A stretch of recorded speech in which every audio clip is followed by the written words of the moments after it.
state lawyer looked at my daughter and her husband across the table and said, quietly but without any softness in it, "Mr. Calloway, are you certain you want to proceed?" I said yes before he could finish the sentence. My daughter Megan stared at me the way she used to when she was 16 and I grounded her for coming home past curfew. That same disbelief, that same fury at being held accountable, except she was 34 now, sitting beside her husband Darren in a downtown Toronto law office, and the thing I was taking back wasn't car keys. It was everything. Let me go back 8 months. That's when this really started, though if I'm being honest with myself, it started years before that. I just wasn't ready to see it. My name is Gordon. No, wait, I should check that. My name is Edwin Calloway. I'm 67 years old.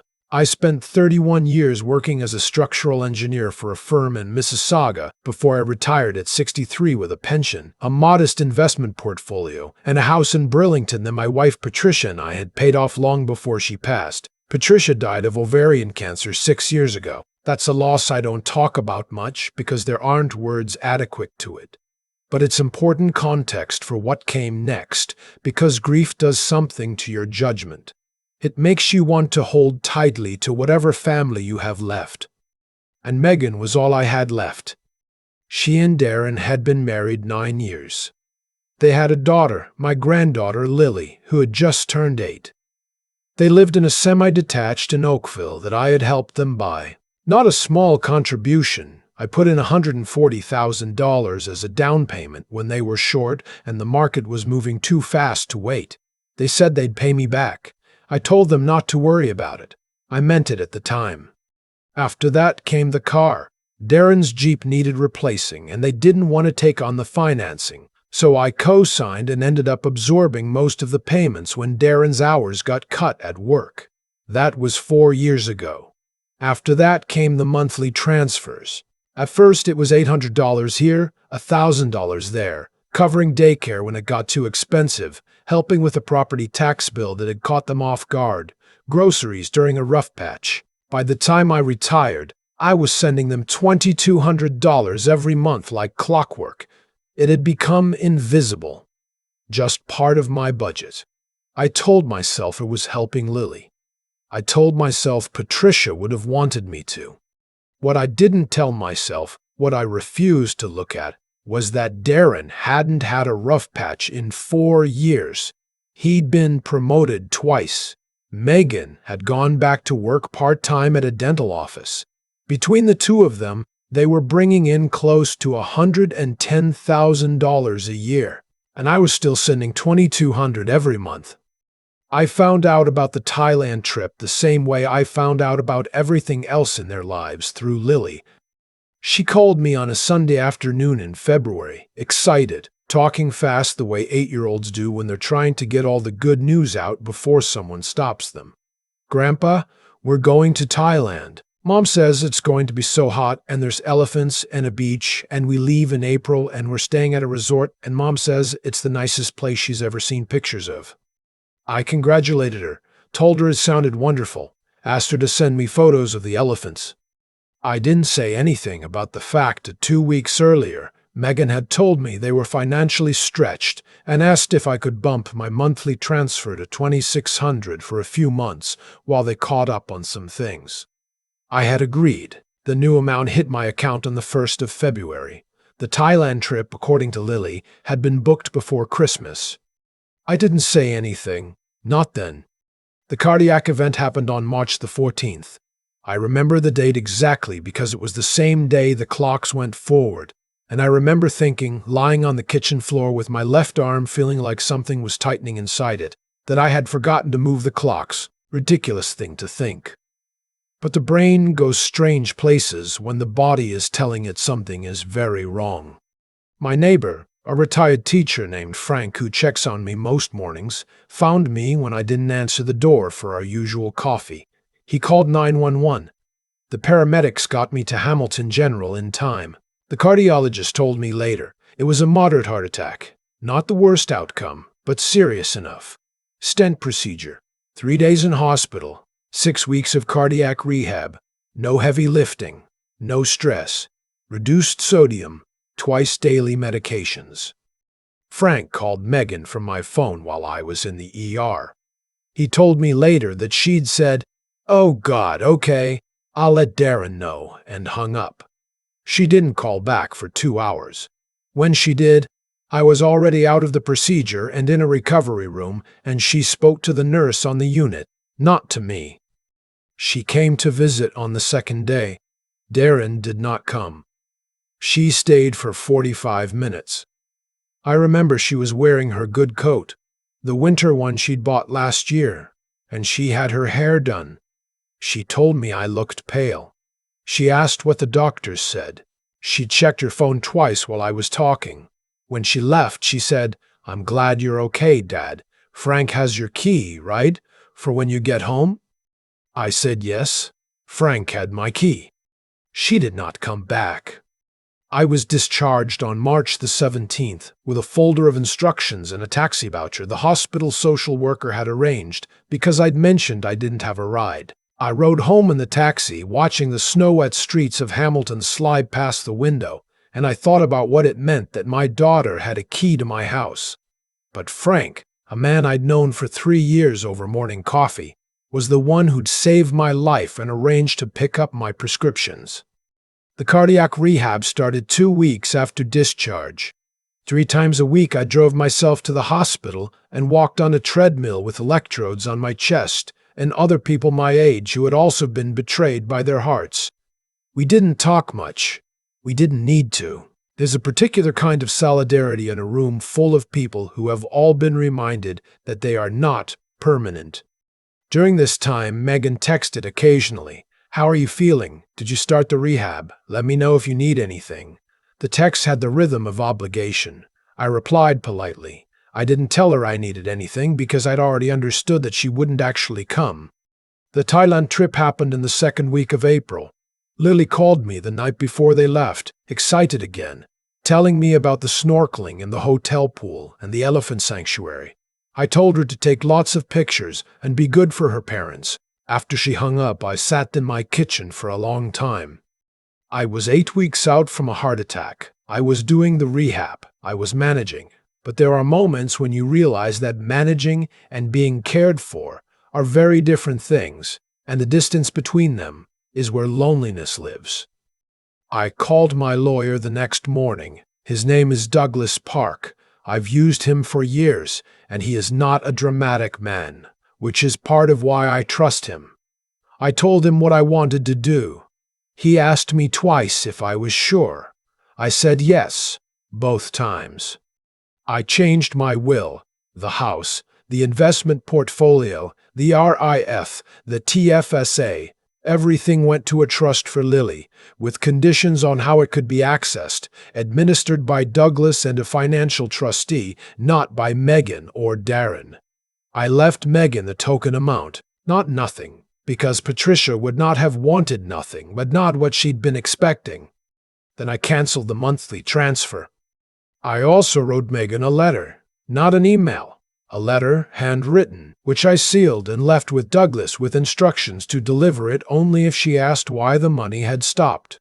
I didn't go looking for a confrontation. I just stopped. They landed back in Toronto on a Saturday.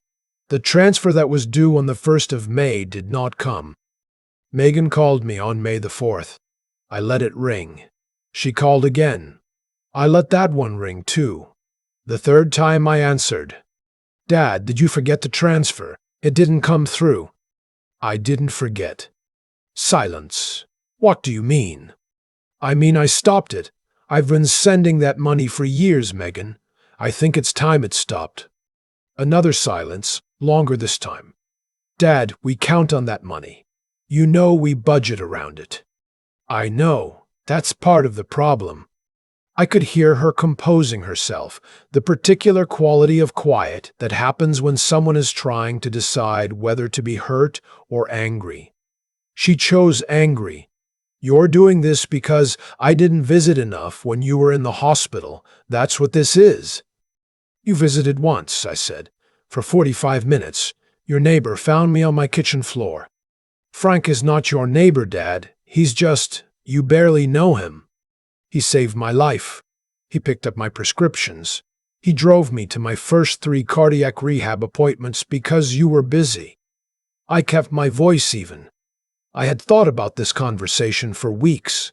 I knew what I wanted to say, and I had made peace with the fact that it was going to be hard to hear. I'm not punishing you. I'm just done. She hung up. Darren called 20 minutes later. He had a different approach, controlled, reasonable. The voice of a man who thought he could negotiate his way through this if he kept it calm enough. He talked about the mortgage. He talked about the Lily's activities and what they cost. He talked about how my situation, meaning the heart attack, had been stressful for Megan too, that it was hard watching a parent go through that. I listened to all of it. When he was done, I said, "Douglas has a letter for Megan when she's ready for it," and ended the call. The letter explained everything I've told you here.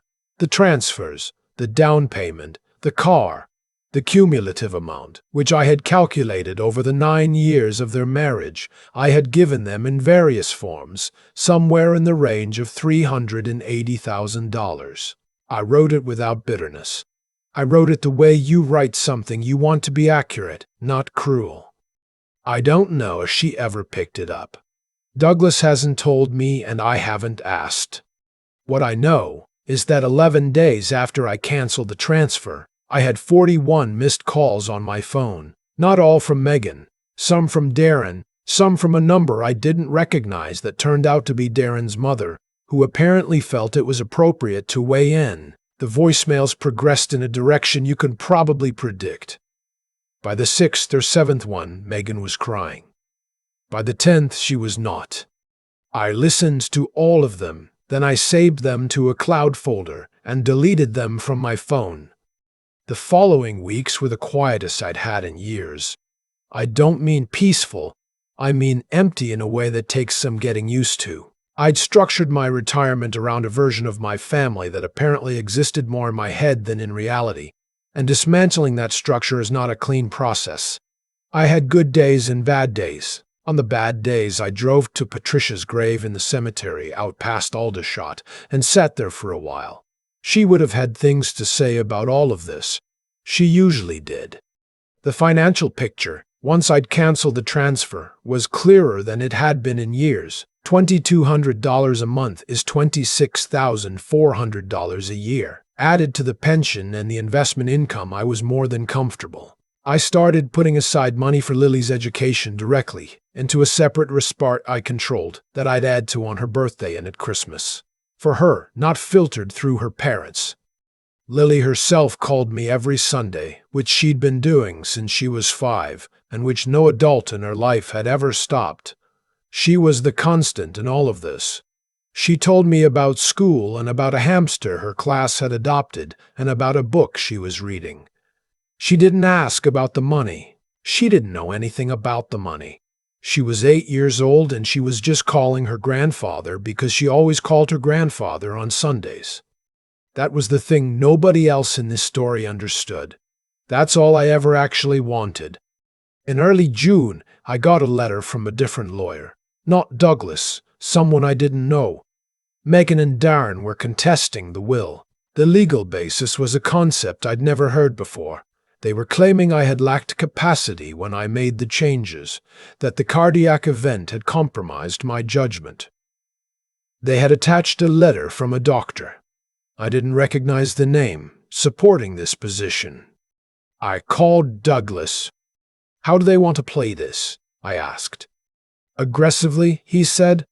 "But I want you to understand something. This will not succeed. You were declared medically competent at discharge. You have correspondence in the weeks following that demonstrates clear reasoning. You have the letter you wrote, which is coherent and detailed. Their case is thin.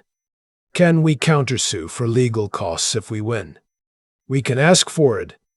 Ask for it." The hearing took 4 months to get scheduled. In the meantime, Megan stopped calling. Darren stopped calling. Darren's mother sent one more message, something about how I'd broken up a family, which I didn't respond to. The silence was, again, both a relief and a particular kind of pain that doesn't have a clean name. My cardiac health improved steadily. My cardiologist, a methodical man who communicated primarily in data, was pleased with my blood work and my stress test results. I walked every morning. I cut back on red meat. I started sleeping 8 hours, which I hadn't done consistently in years. There's something clarifying about a health scare when you let it be clarifying instead of just frightening. I found myself making choices I'd been putting off. Calling old colleagues, signing up for a woodworking class at the community center, taking a long weekend in Prince Edward County just to see the fall colors and eat some good cheese and not answer to anyone. I was not happy in the way you see in advertisements, but I was something more sustainable than that. I was settled, accountable to myself in a way I hadn't been in a long time. The hearing was on a Thursday in October. I drove myself to the courthouse in downtown Hamilton and met Douglas in the lobby. He had a banker's box of documents. He looked calm. We sat on one side. Megan and Darren sat on the other with their lawyer, a younger man I didn't know. Megan didn't look at me when I came in. Darren glanced over and then away. The judge was a woman in her mid-50s, efficient and thorough. She reviewed the medical documentation first. Then she looked at Megan's lawyer.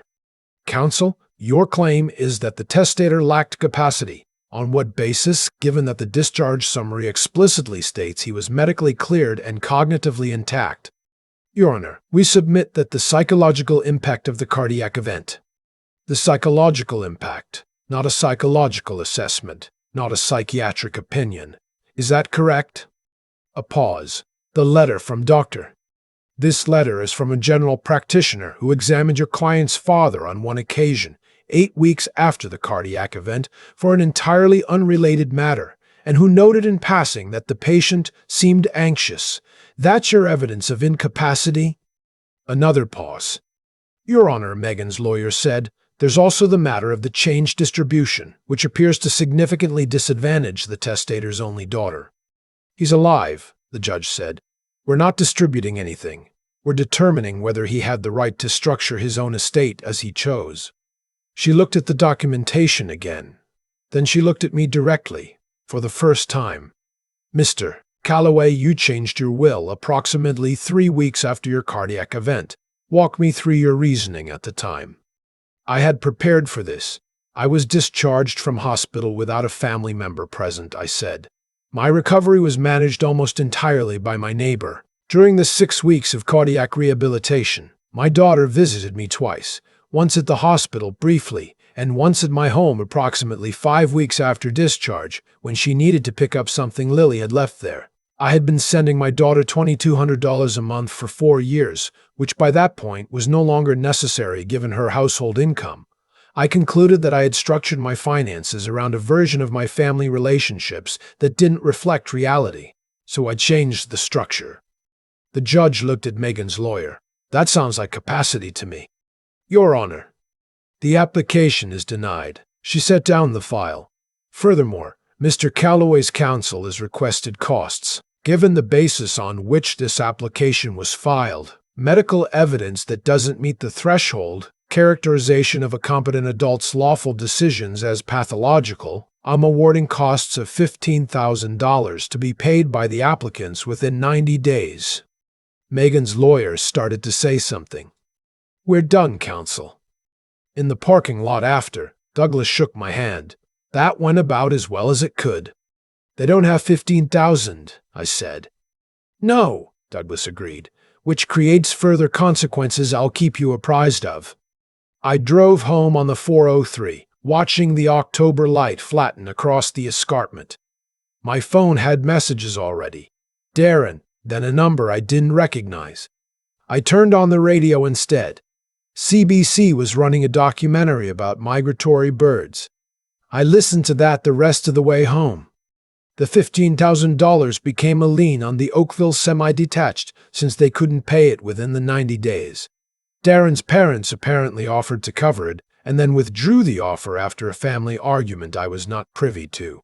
Their mortgage was up for renewal in February, and the lender, aware of the new lien and the reduced income history from the period when they'd been relying on my transfers, declined to renew at the same rate. they ended up with a significantly higher payment. I know most of this because Lily told me incidentally in pieces the way children report the weather. Mom was upset about the house stuff. Dad had a long phone call and then he seemed really tired. She wasn't reporting to me. She was just talking the way she always did, and I listened without asking questions. She was 9 now, still calling every Sunday. In January, Darren called me. Not Megan, Darren. He asked if we could meet somewhere. I said yes because I was curious and because I'd always thought, before all of this, that Darren was a reasonably intelligent man who had made some bad choices over many comfortable years. We met at a Tim Hortons near the QEW. He was there first. He'd lost weight. His jacket was one I recognized from a few years ago, not a new one. "I'm not going to ask you to reverse the will," he said before I'd even sat down. "Good," I said. He wrapped his hands around his coffee. "I just needed to say something to you, and I needed to say it in person." He looked at the table for a moment. "We took advantage of you. I took advantage of you. I knew the transfer wasn't necessary anymore. I've known for at least 2 years. But we never talked about stopping it, and eventually I just stopped thinking about it. It was just money that came. I didn't think about what it cost you, or what it meant, or whether you were—" He stopped. "I didn't think about you at all. That's the truth of it." I let that sit for a moment. "And when you had the heart attack," he said, "Megan was scared. I know that's not an excuse. She handled it badly. We both did." He looked up. "You deserve better than what you got." I studied him. He didn't look like a man performing remorse. He looked like a man who had spent several months under financial pressure, discovering exactly who he was, and was not pleased with the answer. "What are you going to do?" I said. "Sell the house. We're probably going to have to. With the lien and the renewal situation, it doesn't make sense to stay. Megan's looking at going back full-time. I've taken on extra projects." He paused. "We'll be okay. It's just not what we planned." "Plans built on someone else's money are fragile," I said. It came out harsher than I intended, but I didn't take it back. He nodded. "Yeah, we learned that." We didn't hug. We shook hands, which felt right. I drove home thinking about what he'd said and whether I believed it. I decided I believed most of it. Whether that was enough, whether belief was the same thing as trust, whether trust was something you could rebuild after this. I didn't know. Time would be the answer to that, and time was something I had more respect for now than I used to. Megan called me 2 weeks later.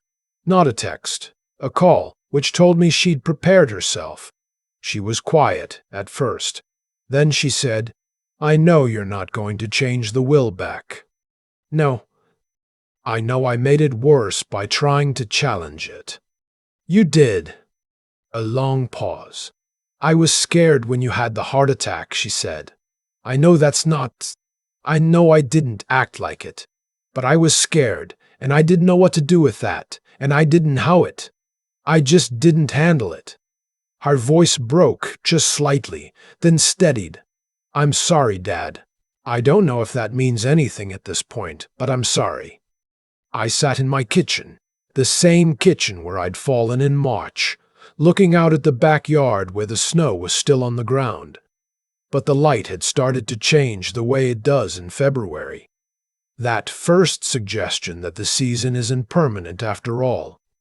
"It means something," I said. "I don't know how much yet. That takes time." "Okay," she said quietly. "Lily's education is funded.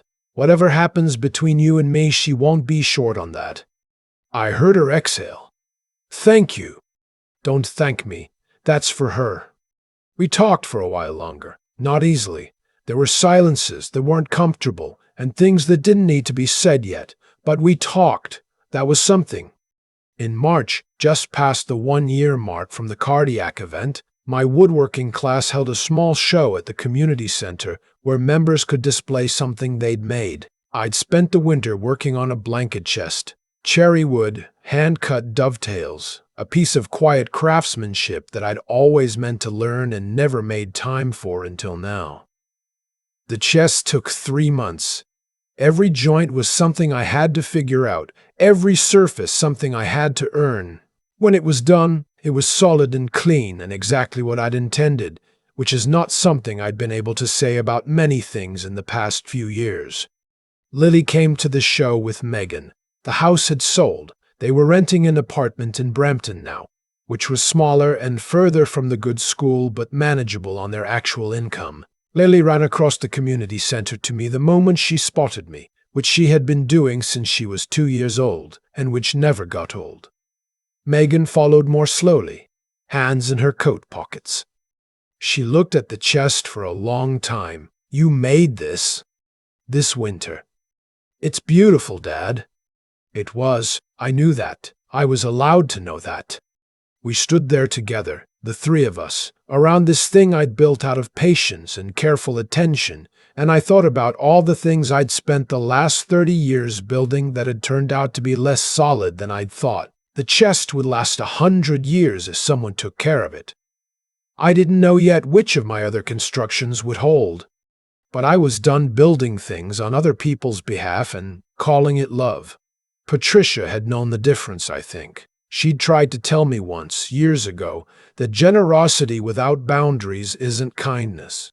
It's avoidance. I hadn't listened well enough. I was listening now.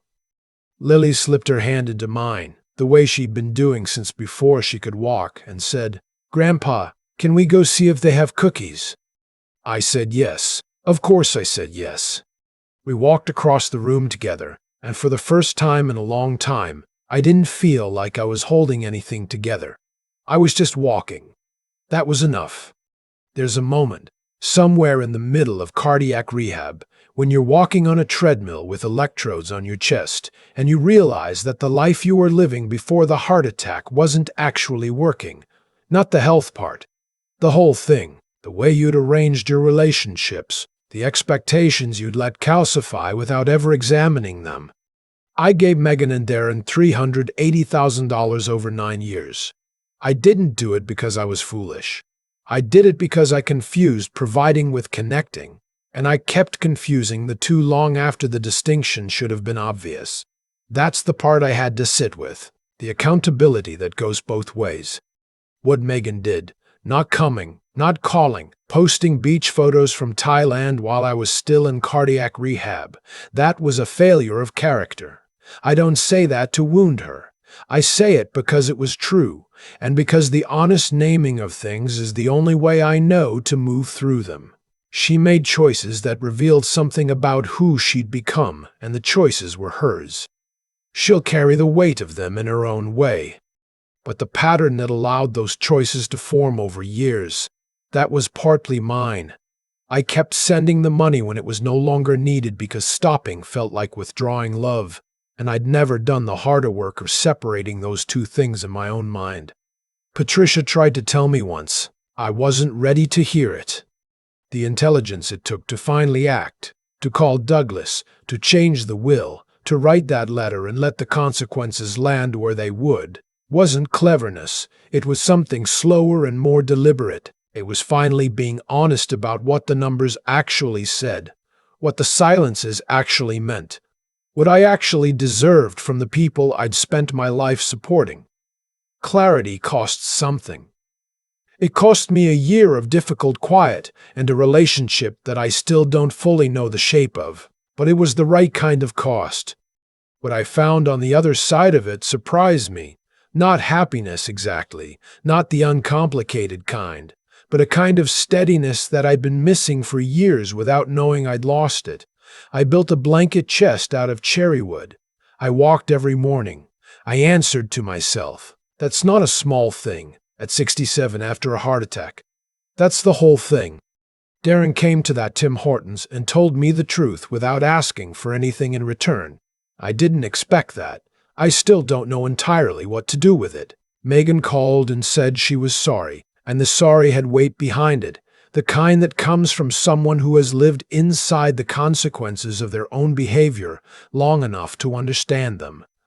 I'm not done being careful, but I'm also not done. What I know is this: showing up for the people you love, really showing up when it costs you something, when it's inconvenient, when there's a Thailand trip already booked. That's the proof of what you actually value. The rest is just money moving between accounts. Lily has always understood this without anyone teaching her. She calls every Sunday. She slips her hand into mine. She asks if they have cookies. She's 9 years old, and she already knows what the rest of us took a lifetime to learn.